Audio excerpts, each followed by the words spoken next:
correction de l'activité du quiz, pardon, transformation physique et chimique.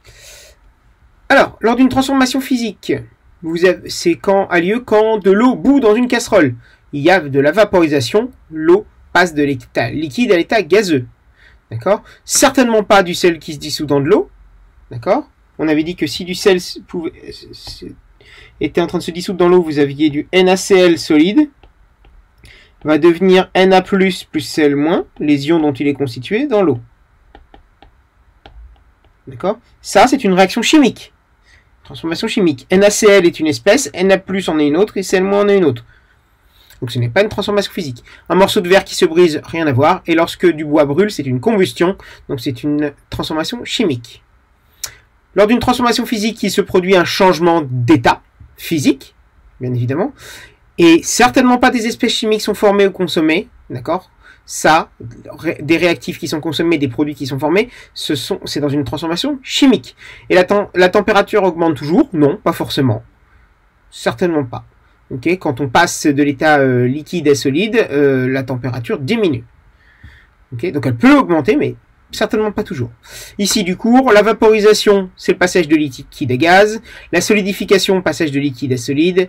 La fusion, solide vers liquide, et la sublimation, solide vers gaz. Au cours de la fusion d'un glaçon, justement, vous avez de la glace. Pour devenir de l'eau, va devoir, pour agiter ces petites molécules, va devoir absorber de l'énergie. D'accord? Alors, ici, je me suis aperçu qu'entre ces deux-là, c'était pas forcément très clair. Officiellement, on est dans un changement d'état. Donc, l'eau liquide, juste à la fin du changement d'état, est à la même température que le glaçon, donc que l'eau liquide obtenue. Parce que vous avez un palier de température. Donc j'ai accepté l'une ou l'autre, mais officiellement à la même température que l'eau liquide obtenue.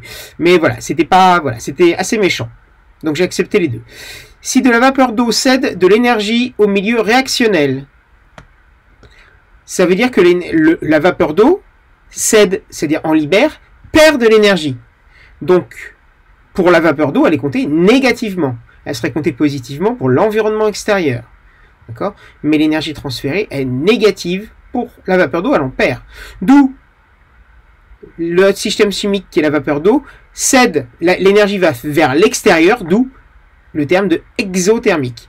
Et c'est pour ça que la température grimpe, parce que le thermomètre fait partie de l'environnement extérieur. La chaleur latente de vaporisation est de 2260 kJ par kg, celle de liquéfaction, donc changement d'état opposé, et ben elle est négative, c'est le même chiffre mais négatif, moins de 1260 kJ par kg. Alors, si vous m'avez mis que ça, j'ai compté juste, si vous m'avez coché aussi ça, les deux, j'ai compté juste, parce qu'effectivement, je me suis aperçu que moins de 1260 c'était inférieur à ça. Par contre, si vous m'avez fait ça, coché que inférieur, là j'ai pas compté les points. Je voulais surtout que vous me cochiez ça. Okay. Équation, la 7, une équation chimique traduit la conservation des éléments et de la charge électrique. J'ai pas arrêté de le redire. Certainement pas des atomes ou des espèces.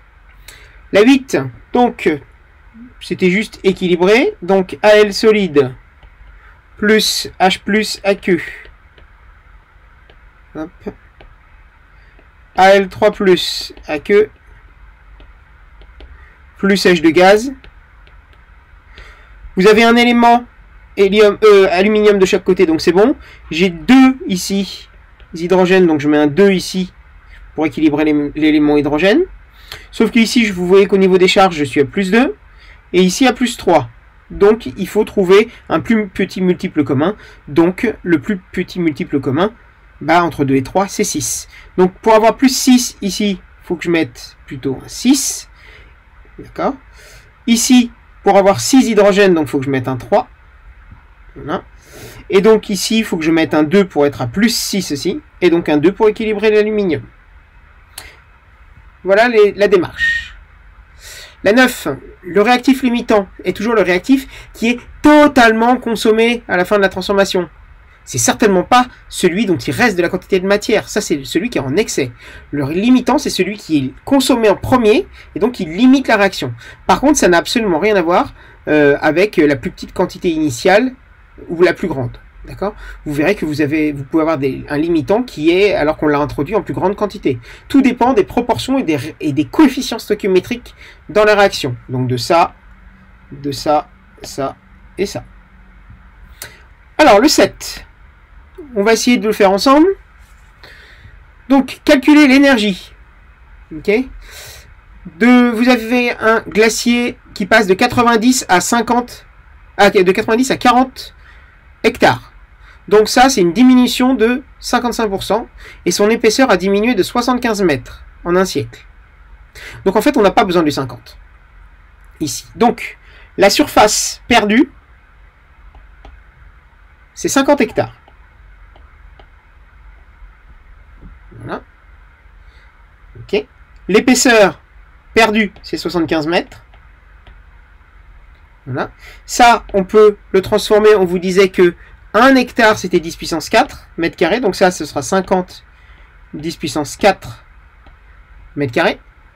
Et l'énergie transférée, elle est positive ici, puisque c'est de la glace qui... c'est une fusion, donc c'est de la glace qui devient de l'eau liquide. Donc ce sera positif. M fois L. La masse, on peut la transformer par ρ fois V. Donc fois L. Voilà. Et le volume, bah, c'est la surface fois l'épaisseur. Donc la surface, l'épaisseur, hop, fois L. Et on n'a plus que le calcul à faire. Donc, ρ, la masse volumique de la glace, c'est 9,2 10 puissance 2 kg par mètre cube,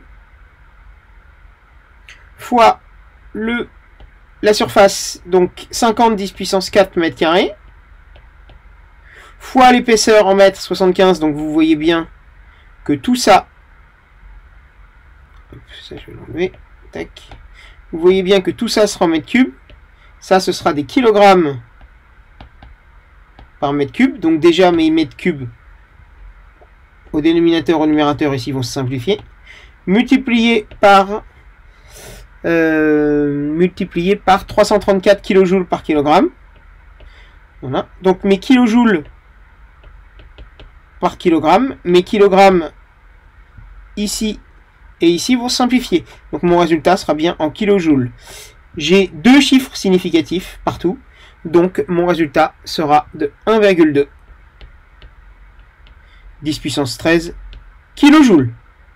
Vous pouvez me le mettre en kilojoules ou en joules, aucune importance.